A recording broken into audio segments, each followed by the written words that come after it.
Bonjour chers élèves. Aujourd'hui, on va s'intéresser au type d'adressage, toujours dans l'unité tableur. Pour bien s'approcher du premier type d'adressage, on commence par cette situation. Alors, dans la première situation, on a un tableau concernant une classe. Ce tableau il contient les notes de quelques élèves pour les deux contrôles, contrôle 1 et contrôle 2. On veut calculer le total et la moyenne. La première question.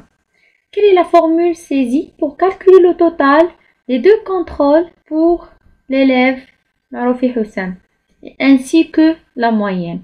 Alors, pour le total et la moyenne, on va voir comment le calculer dans Excel. Alors ici, on veut calculer le total. Pour le total, on peut utiliser une simple formule d'addition. On clique sur égal, on sélectionne la cellule B4, on tape plus, puis on sélectionne la cellule C4. On valide par entrée. Alors on a le total. Pour la moyenne, c'est la somme des deux contrôles divisé par 2, parce qu'on a juste deux contrôles. Ici, on met égal, c'est le total des deux contrôles divisé par 2. On valide par entrée. On a maintenant calculé le total et la moyenne.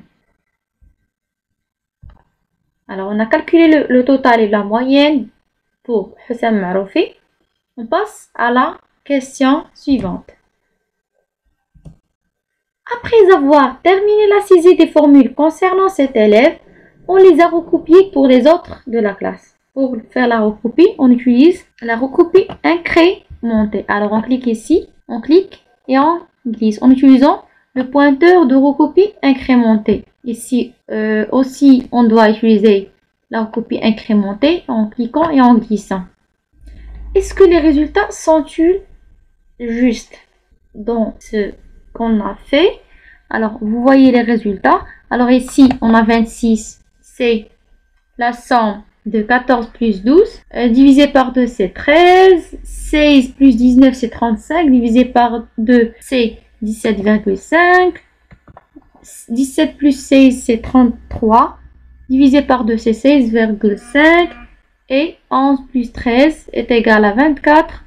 Sur 2, bien sûr, c'est 12. On a terminé pour cet exercice, bien cette situation. Un tableau synthèse des formules utilisées. Alors pour D4, qu'est-ce qu'on a mis? On a mis B4 plus C4. C'est pour Houssam. L'année suivante, bien la cellule suivante, lorsqu'on a fait la recopie, c'est B5 plus C5. La ligne suivante, c'est B6 plus C6. On a B7 plus C7 pour D7. Et on a B8 plus C8 pour la cellule D8. Qu'est-ce qu'on a fait? Alors, on a incrémenté de 1 pour chaque ligne. Alors, lorsqu'on a fait la recopie incrémentée, alors on a incrémenté de 1 les numéros de ligne. Pour la moyenne aussi, dans la cellule E4, on a mis D4 sur 2. Pour E5, on a mis D5 sur 2. Pour E6 aussi, on a mis D6 sur 2. Pour E7, on a D7 sur 2. Et finalement, pour E8, on a D8 sur 2. Alors, le numéro de ligne s'est incrémenté de 1 pour chaque opération de recopie. Lorsque l'adresse d'une cellule change lors de la recopie, on appelle ça une adresse relative. Alors, qu'est-ce qu'une adresse relative? L'adresse relative est une adresse de cellule utilisée dans une formule ou fonction et qui change lors de sa recopie. Alors, lorsqu'on fait la recopie de cette formule, bien de cette fonction, l'adresse de cette cellule il change automatiquement lors de sa copie. On passe maintenant à une autre situation. Maintenant, on a un tableau concernant une coopérative laitière qui s'appelle Al-Masira. On a 6 fournisseurs. Pour chaque fournisseur, on doit calculer le montant à payer. On a la quantité en litres. Aujourd'hui, par exemple, on a le prix du litre, c'est 5 dirhams. Alors, quelle est la formule saisie pour calculer le montant à payer pour le fournisseur Ktani? Alors, dans la cellule E4, quelle est la formule utilisée? Alors, on passe à Excel pour voir. comment calculer le montant pour Monsieur Kteni. Alors ici, on met égal à D4 fois B3. Alors D4, c'est la quantité en litres et B3, c'est le prix d'un litre. Deuxième question. Après avoir terminé la saisie de la formule concernant le montant pour le fournisseur Kteni, on les a recopiés pour les autres fournisseurs. On a fait la recopie incrémentée. On va voir est-ce que les résultats sont justes. On va voir dans Excel. On va faire la recopie. Et vous voyez. Alors ici, c'est 100. On doit avoir 100 fois 5 qui est 500. Vous voyez la formule utilisée. C'est D5 fois B4. On doit garder B3. Ici aussi, on a 140 fois 5, ce n'est pas 280. Aussi ici. Alors, les résultats ne sont plus justes. On va voir ce tableau de synthèse concernant les formules qu'on doit utiliser. Alors, pour E4, on va mettre D4 fois B3. Pour E5, on doit mettre D5 fois B3 toujours. E6 aussi, c'est D6 fois B3. E7, c'est D7 fois B3. Pour E8, c'est D8 fois B3. Et pour E9, c'est D9 fois B3. La recopie ne garde plus la cellule B3. Il incrémente l'adresse de la cellule B3 en B4, B5, ainsi de suite. Mais on veut garder cette adresse. Comment faire? Les formules qu'on doit utiliser, c'est D4 fois, on met $1 avant B et $1 avant 3 pour fixer la colonne et la ligne. Aussi pour E5, D5 fois $B, $3. Ici, si on fait la recopie, on a toujours la cellule B3 qui reste dans la formule qu'on a utilisée ou bien qu'on a saisie. Alors, on appelle ça une adresse absolue. Alors, on a une adresse absolue. On va voir dans Excel. Alors, on met $1 ici et un autre ici. Alors, et on valide par entrée. Alors, il a calculé. Vous voyez maintenant, on va faire la copie. Et vous voyez. Alors, on a toujours ici $B, $3. Alors, c'est une adresse, on dit c'est une adresse absolue. Alors, qu'est-ce qu'une adresse absolue? C'est ce qu'on va voir. Une adresse absolue, c'est une adresse utilisée dans une formule ou fonction et qui ne change pas lors de sa recopie. Une adresse qui ne change plus lorsqu'on fait la recopie ou bien lorsqu'on fait copier-coller.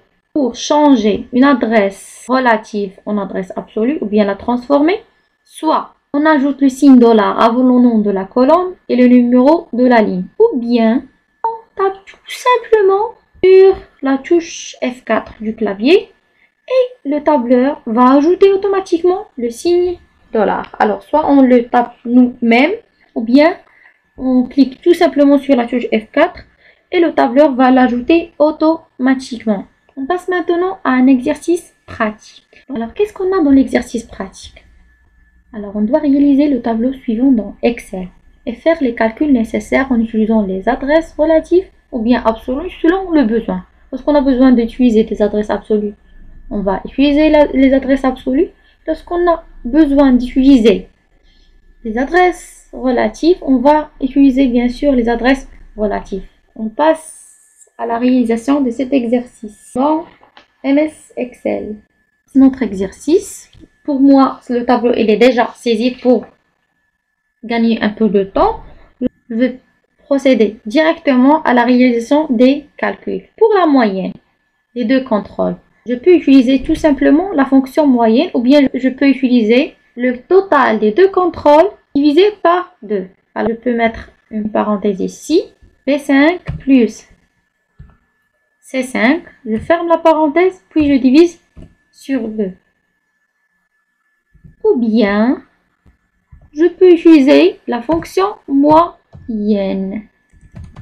Je tape moyenne, mets une parenthèse, je sélectionne les deux valeur, je ferme la parenthèse et puis je valide par entrée.